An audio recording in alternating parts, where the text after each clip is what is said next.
There are places in the labyrinth where the air itself seems to suffer, where heat rises in waves strong enough to bend reality, where metal screams, where steam hisses like angry spirits, and where every step carries the weight of someone else's torment.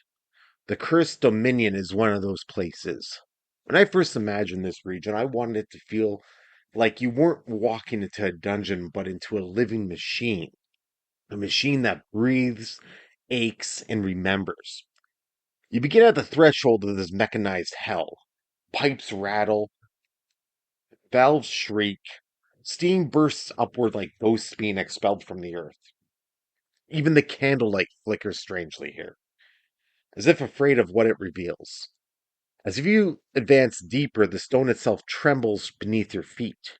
Rooms begin to shift, walls grind into place, and sometimes you just yearn for a moment where the world forgets what shape it's supposed to be. And then you see them, workers, the guards, walkers, the soulless.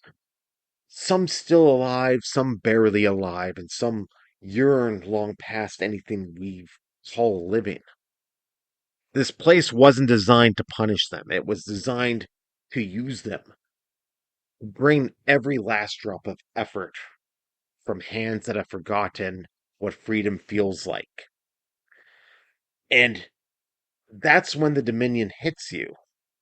Not with jump scares, not with monsters, but with purpose. What is a life worth in a place like this? You hear rhythmic clatter of pickaxes again and again and again. It sounds so steady it becomes a heartbeat. Not yours, but the heartbeat of a machine. Guards watch you with hollow eyes, not out of duty, but because it's all they remember how to do.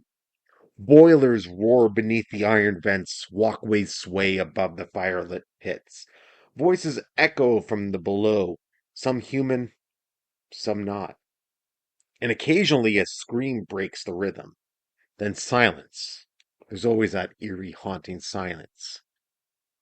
The Dominion teaches you that suffering doesn't need to be loud or powerful, but sometimes the quiet moments strike the hardest.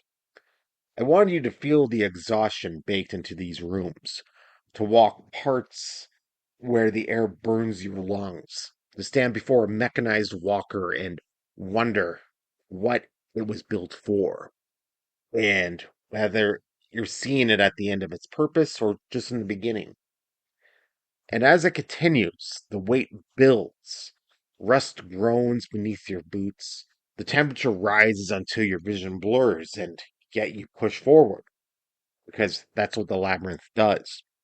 It tests your endurance. It makes you test your compassion, and it sets you up to see your willingness to look at the broken world and if you're going to keep on moving or not. The cursed dominion isn't about the fear of death, it's about the fear of futility. A world where life is a labor and labor is a sentence. But even here, buried in soot and flames, there are small moments of humanity. A silent guard looking for something he'll never find. A worker glancing towards freedom he'll never reach. A lone scream that reminds you hope still exists in some minuscule form. Because hope is the only thing that hurts enough to be real. This is the curse of the Dominion. A place built on suffering, driven by exhaustion and greed, and held together by the ghosts of those who never escape. And you? You're walking through the aftermath, of course. One step at a time, one room at a time, one truth at a time. Because sometimes the darkest places in the labyrinth aren't the ones filled with monsters, but the ones filled with empty, hollowed shells of the people. I'm the Venture Weaver. Thank you for watching this video. Don't forget to like, comment, subscribe. Links are in the description below.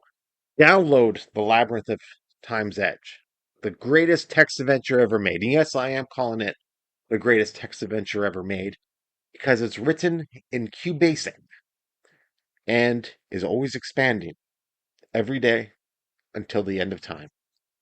Or my time. We'll see what happens first. See ya.